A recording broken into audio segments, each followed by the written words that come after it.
পিতৃগণ, মাতৃগণ, তাদের প্রণাম জানাই।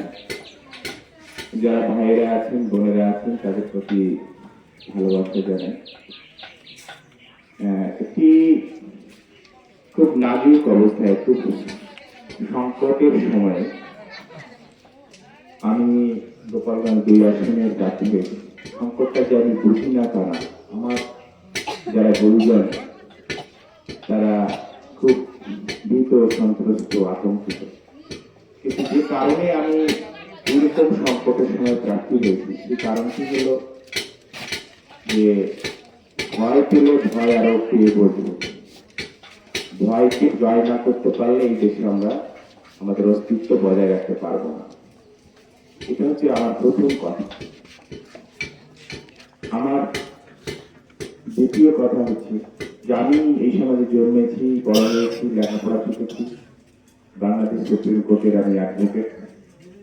আমি যদি সমাজের কাজেই না লাগতে পারলাম, আমি যদি সমাজের দুঃসময়ে সমাজের পাশে দাঁড়াতে না পারলাম, আমি যদি এই সংকটের সময় বুক চিতিয়ে না দিতে পারি, তাহলে আমার এই শিক্ষা, আমার এই জ্ঞানার্জন, আমার এই মানব জীবন ব্যর্থ। কিন্তু এই কারণে একেবারে বিনয়ের সাথে বলতে চাই, কিন্তু সেই কারণে আমি এই সময় প্রার্থী হয়েছি। এই সময় প্রার্থী হওয়ার আরেকটি খুব গুরুত্বপূর্ণ দরকার হলো, আমাদের দেশে 1972 সালে সংবিধান রচিত হয়েছিল। সেই সংবিধানে ব্যাপক একটি সংস্কারের উদ্যোগ নিয়েছে।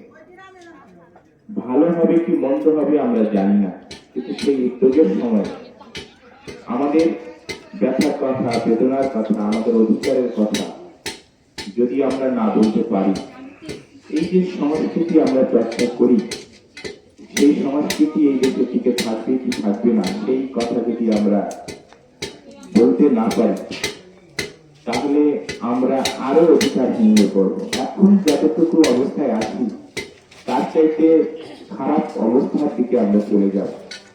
ঠিক সেই কারণে এই দুটি কারণ হচ্ছে মুখ্য নির্বাচনে দাঁড়ানো এবং গোপালগঞ্জের মতন জায়গায় যেখানে ভোট বয়কটের ডাক সবচেয়ে বেশি সফল হবে। আমরা এই বাস্তবতাগুলো বুঝি, বাংলাদেশের মধ্যে সবচেয়ে বেশি সফল হবে গোপালগঞ্জে ভোট বয়কটের ডাক। কিন্তু আমি একটি কথা বলেছি যে আমি যদি প্রার্থী না হই, তাহলে আমার যে সমাজ, যারা অধিকার হারা, বঞ্চিত, সেই সমাজের অধিকারের কথা কে বলবে? যদি আর কেউ দাঁড়াতো আমি তাকে সমর্থন করতাম। সেই কথাই আমি ঢাকাতে বলেছি, এলাকায় এসে বলেছি। বিশেষ করে গুরুচাঁদ ঠাকুর যে কষ্ট করে, যে সংগ্রাম করে যে অধিকারটা আমাদের দিয়েছিলেন, রাষ্ট্রীয় জীবনের সর্বক্ষেত্রে আমাদের একটি আসন ছিল, সেটি এখন নাই। অথচ 10 লক্ষ পাহাড়িদের সেই আসন আছে। বাংলাদেশের 18 কোটি মানুষের মন্ত্রী পরিষদ গঠিত হলে পাহাড়িদের একটি আসন থাকে, কোন কমিশন গঠিত হলে পাহাড়িদের একটি আসন থাকে। কিন্তু আমরা তার থেকে 10-15 গুণ মানুষ, কিন্তু আমাদের মন্ত্রী পরিষদ গঠনের সময় ডাকে না, কোন কমিশন গঠনের সময় ডাকে না, উপদেষ্টা পরিষদ গঠনের সময় ডাকে না। এমনকি নির্বাচনে মনোনয়ন দেওয়ার সময় কোন রাজনৈতিক দলের আমাদের কথা মনে থাকে না। এই সময় আমরা যদি এই অধিকারের কথা না বলি, এত বড় একটা জনগোষ্ঠী, 2 কোটি 2.5 কোটি মানুষ, আমরা যদি আমাদের অধিকারের কথা না বলি, তাহলে না কারলে মায়েও দুধ দেয় না, রাখতে হবে। আর অধিকার চাইতে গিয়ে মার খাবো না, রক্ত ঝরবে না, জীবন যাবে না, এটা হতে পারে না। বাঙালিরা কেন অধিকারটা পাচ্ছে মাত্র 10 লাখ করছে? কারণ তারা 1977 থেকে 1997 সাল পর্যন্ত রক্ত দিয়েছে অধিকারের জন্য। ফলে আমি আপনাদের সন্তান, এটা ঠিক যে আমার প্রতি আপনাদের সকলের মায়া আছে। আমার জীবন সংশয় হলে আপনারা সকলে ব্যথা পাবেন। কিন্তু আমার একটি কথা মনে হয় যে এই জীবন যদি সমাজের অধিকার প্রতিষ্ঠার জন্য উৎসর্গ করতে পারি, তাহলেই আমার এই জীবন সার্থক হবে। তা না হলে এই জীবন দিয়ে আমি কি করব? বিশেষত বীরেন্দ্রনাথ বিশ্বাস, যিনি আমার জীবন দেবতা, তার জীবন থেকে আমি শিখেছি এই সমাজের পাশে থাকতে হবে, এই সমাজের সুখে দুঃখে সংকটে সংগ্রামে এই সমাজের ভালো মন্দের সাথে নিজেকে একাত্ম করতে হবে। আমি তার আদর্শে এতটা আপ্লুত হয়েছিলাম ছোটবেলা থেকেই যে আমি এত মুখে কাউকে বলিনি, এখন সবাইকে বলছি। কারণ সবাইকে বলেছি এই কারণে যে এখন না থাকতে পারে।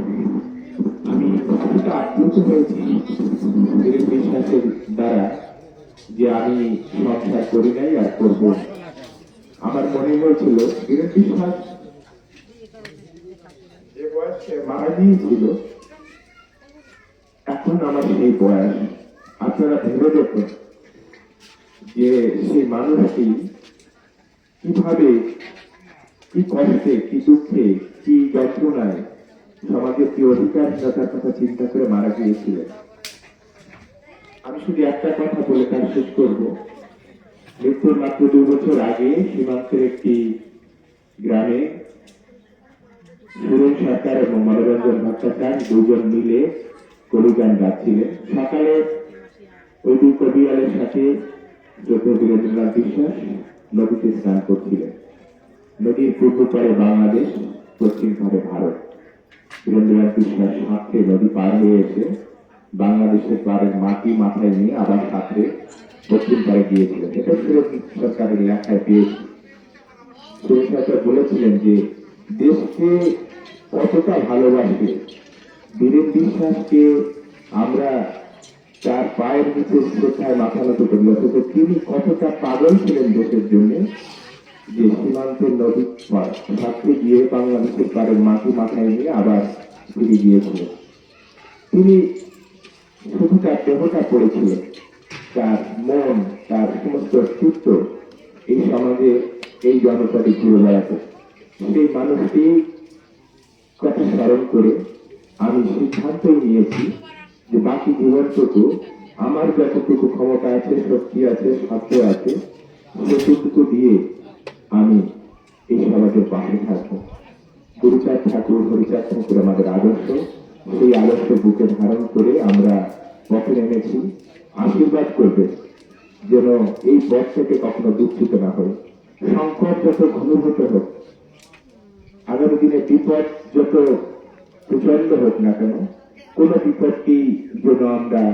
বিপদেই যেন আমরা পিছিয়ে না হতি, আমি যেন বুক চিতিয়ে দাঁড়াতে পারি।